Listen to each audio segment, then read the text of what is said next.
melihat reaksi daripada golongan kafir, terutama sekali lembaga-lembaga riset dunia, pakar-pakar sejarah dunia. Salah satu di antaranya yaitu Arnold Toynbee. Beliau pakar sejarah dari Britania. Tahun 1954 dia sudah melakukan riset, dan hasil risetnya ini dibukukan, dan bahkan buku itu jadi bestseller. Judulnya Civilization on Trial, ujian atas peradaban. Arnold Toynbee ini seorang pakar sejarah. Dia mengakui bahwa dia seorang kafir yang kafah, tapi karena dia pakar sejarah, dia objektif. Ditulis dalam buku Civilization on Trial ini, Islam pernah memimpin dunia ini sepanjang 1353 tahun, dan itu diakui oleh pakar-pakar sejarah dunia, baik muslim maupun non-muslim. Kemudian dia tulis dalam bukunya Civilization on Trial ini, peradaban Islam ini akan menjadi tantangan terberat bagi kapitalisme global. Dan dia tulis pusat komunisme internasional akan tumbang, bahkan kapitalisme Amerika akan tumbang. Dia menulis dunia Islam akan kembali memimpin dunia ini. Artinya apa? Dia seorang pakar sejarah non-muslim. Dia objektif, dia tulis itu. Dia yakini bahwa masa depan ada di tangan Islam. Tapi di akhir tulisannya, dia tunjukkan bahwa dia sebagai seorang kafir yang kafir. Dia berdoa, semoga itu tidak terjadi. Bahkan ada lembaga riset dunia milik golongan kafir, yaitu The Pew Forum on Religion and Public Life. Dia melakukan riset di seluruh dunia tahun 2005. Ternyata dari riset tahun 2005 itu, dia simpulkan 1 dari 4 penduduk dunia ini adalah muslim. Artinya apa? Perkembangan muslim sangat luar biasa. Perkembangan Islam dalam lingkup global sangat luar biasa. Bahkan jumlah umat Islam seluruh dunia tahun 2005 itu di total hampir 2,6 miliar. Akhirnya dia melakukan riset lagi, perkembangan dunia Islam 2010 sampai 2050. Hasil risetnya dipublish. Jadi diprediksi 2010 sampai 2050 perkembangan umat Islam akan naik drastis 73%. Bahkan dia publish hasil risetnya, Eropa akan muncul 50-50, 50% muslim, 50% non-muslim. Bahkan Kardinal Republik Ceko, jadi di bawah Paus, Kardinal Republik Ceko memberikan statement di media internasional, Islam masuk Eropa dengan kekuatan spiritual, dan itu benar-benar mengagetkan seluruh dunia. Jadi ternyata terjadi syahadat massal besar-besaran di kawasan Eropa. Bahkan di Eropa, jumlah muslim terbesar seluruh daratan Eropa itu ada di Perancis.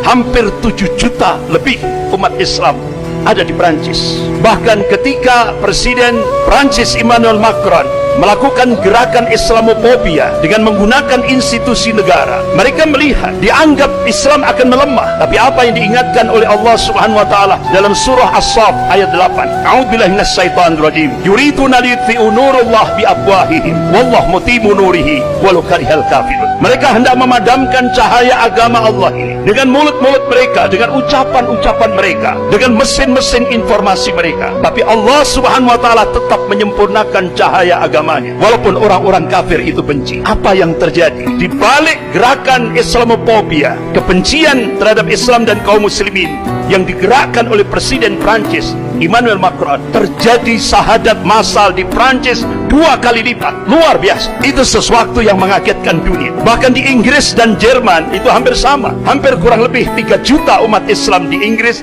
dan kurang lebih 3 juta umat Islam di Jerman. Bahkan hampir 20 gereja di Inggris dijual, dan salah satu di antaranya ada satu gereja katedral di pusat kota London. Itu dibeli oleh salah seorang tokoh muslim yang dulunya dia musisi pop dunia, Keith Stevens. Alhamdulillah, Allah berikan hidayah, berubah namanya menjadi Yusuf Islam. Jadi gereja katedral yang terbesar di pusat kota London itu dibeli oleh Yusuf Islam dan dirubah jadi Islamic Center, dan sekarang benar-benar menjadi pionir di Inggris, di kota London. Bahkan di Inggris juga banyak wali kota muslim.